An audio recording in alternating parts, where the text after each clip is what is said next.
I think fans, media want answers, period. All right, Gettleman addressed a number of different things. Odell, Eli, the overall plan. Let's start with Odell, CC. Are you buying the Giants calling the Odell trade a business decision? Oh, yeah, they can always say that because what's good for business? And can they trust the player? And they felt basically for the New York Football Giants and their brand to move forward, it was best for them from a football standpoint because that's the business they're in. So I put everything into that. When you say a football decision, yeah, football means their character too. Are they going to be at practice? Are they reliable? Also, are they a good football player? Are they good in the locker room? So those are all good football decisions. There is no off the field in professional football. Once you start playing professional, you're on the clock 24/7. So I can understand exactly what he's saying. But he's not telling the truth. Because if he was telling the truth, when Odell, since he's been there basically, he's tried to trade Odell. He approached it last offseason with his friend John Dorsey with the Browns. Like they were talking about it. Now, Dorsey was a little consumed with trying to get Baker Mayfield or the right quarterback, but they had conversations. You can read it. They talk about them talking about this deal in last year's combine, not this year's combine. So I can't believe everything that he's saying, but he is right. It's not his job to tell us every move that he's doing. But for a long, long time, he's tried to trade Odell Beckham, and Odell felt like he was going to get traded. He felt like he couldn't make New York a home. So did he make some mistakes along the way? Yes. If I want to revisit history, yes, he did. But Dave Gettleman, I don't believe he's telling the truth here 100%. When we get to the Eli part, I don't think he's telling the truth on Eli either, but that might be above his pay grade. The Eli stuff might be over his head. No, and it is above his head. Okay. I mean, it's fairly obvious. The last coach that was there benched Eli. How long did he last with the Giants? He got fired a few weeks later. Right. The general manager can't do that because the general manager was fired also. And so the point I'm making is if you, and we'll get to the Eli stuff, if you can't tell the truth on Eli, then it would behoove you greatly to tell the truth on Odell Beckham.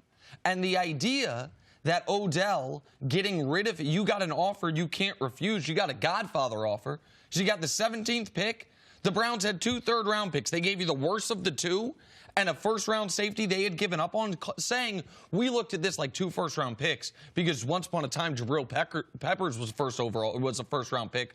Once upon a time, Trent Richardson was the 3rd overall pick of a draft. He's in the AAFL now. Like, that's silliness. This wasn't a, oh, my God, I can't believe the offer we just got.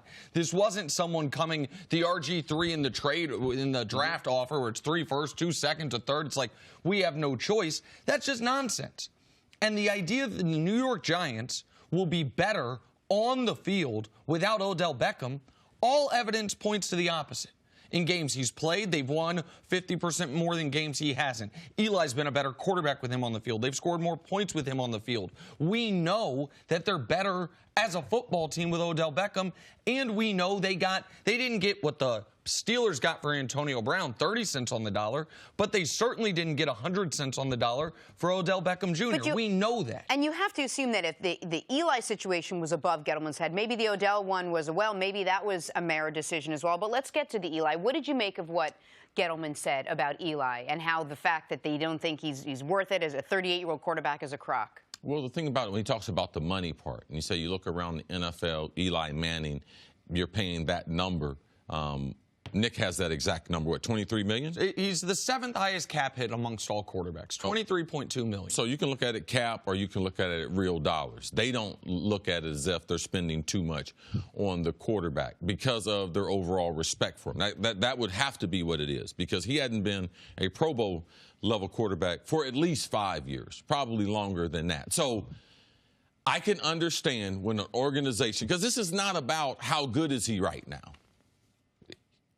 Kobe Bryant at the end of his career, man, he demanded every single dollar from the Lakers. How much was he making at the end, Nick? What, over $35 million. Yeah, and he wasn't nearly the player, but he wasn't going to take a discount either. It was for time served. Now, him and Kobe are not in the same stratosphere as far as athletes, but relationship to an organization, that's what's important here. It's a Lifetime Achievement Award. This is the Mara family, this is what they've decided to do with Eli. They don't want Eli playing for another team. They want him retiring New York Giant, and they feel like Eli and all those others that were responsible for those 2 championships, he's got much respect for them. The family does. So that's all this is right now. And I understand that part of it, but even there, when he says, look at what other quarterbacks are making, well, I just told you. It's the 7th highest cap hit amongst quarterbacks. Now, it's $17 million in salary, but so we can do cash versus cap, all that. I understand that because part of that's the signing bonus that's been prorated. When he says, look at how Eli played over the end of the year, well, what sample are we talking about? The final 3 games where he had 3 touchdown passes and 6 turnovers? That can't be what you're talking about. Are you talking about the final 8 games of the season where he was better than the first 8 games but still bad? Like, we know what Eli is. The idea that Eli is old and at this point a well below average quarterback is not a crock. It is the facts we have been leading to over the last 5 years. Eli Manning, the year before Odell got there, had the lowest passer rating in football and the most interceptions in football. He then had a 3-year period that you could argue was the best 3 years of his career, in large part because Odell Beckham Jr. was on the field with him, and Odell was healthy in those 3 years. Since Odell's been out of the lineup, all of 2 years ago and part of last season, Eli has been the quarterback he was trending towards 5 years ago, which is a well below average quarterback who has had 2 unbelievable playoff runs. And Gettleman, I do feel for him in this regard. That I do think's over his head. I don't think the Beckham thing is. Because if you can't pick the trades, you can't pick the quarterback, then what are you doing? Like then the owner is the GM. So I don't think the Beckham thing was above his pay grade. But the Manning thing clearly is, but he's not even telling a consistent story on that. And I think these quotes, just like we didn't sign Odell to trade him, was thrown against him. Well, I think these quotes are going to be run back when it says, you guys say Eli's old and overpaid. That's a crock. Okay. Well, we'll have 16 games to find out. All right, so all that being said, do you trust Gettleman's plan? Do you trust the Giants' plan moving forward, see? Man, I have a lot of faith in the Giants because I've seen them operate, and they've operated with a great deal of patience. But I'm just going to I'm a little timid as far as what their future is because they don't have a future with Eli. Now, they might love their past, but, man, the NFL, the past is the past. It's about what are you going to do in the next 3 years. They don't have a quarterback. I believe in Barkley as a running back. They got to beef up their offense line. I believe he's going to be a superstar. But the way this team, I need to see more positive things. Now, do I think he can run a team and pick talent out and evaluate that? Yes, absolutely. No disrespect to that. But as far as the Giants' ownership and him coming together on a plan going forward, when you give up on Odell Beckham, because every draft pick, every other player, you're taking the chance, hoping that he becomes a player one day. So I wouldn't say I have as much faith in the Giants I've had over the years because they have proven with their patience they're worthy of that trust. But right now, they are at a fork in the road. And Dave Gettleman is driving the car. Is he going to make the right turn? That's what I can say. The Mara family, I still have faith in them and what they do and what they believe in as people. And when we say, do we trust the Giants' plan, I would like to know what the plan is. Because if someone That's not my job, though. Right. If someone comes to you in your personal training capacity, Jenna, and says, I want to cut weight and I also want to add a lot of bulk. It's like, wait, huh? You pick one of the two. Right. We want to rebuild and we want to contend. Okay, well, if you want to do everything, you want to do nothing.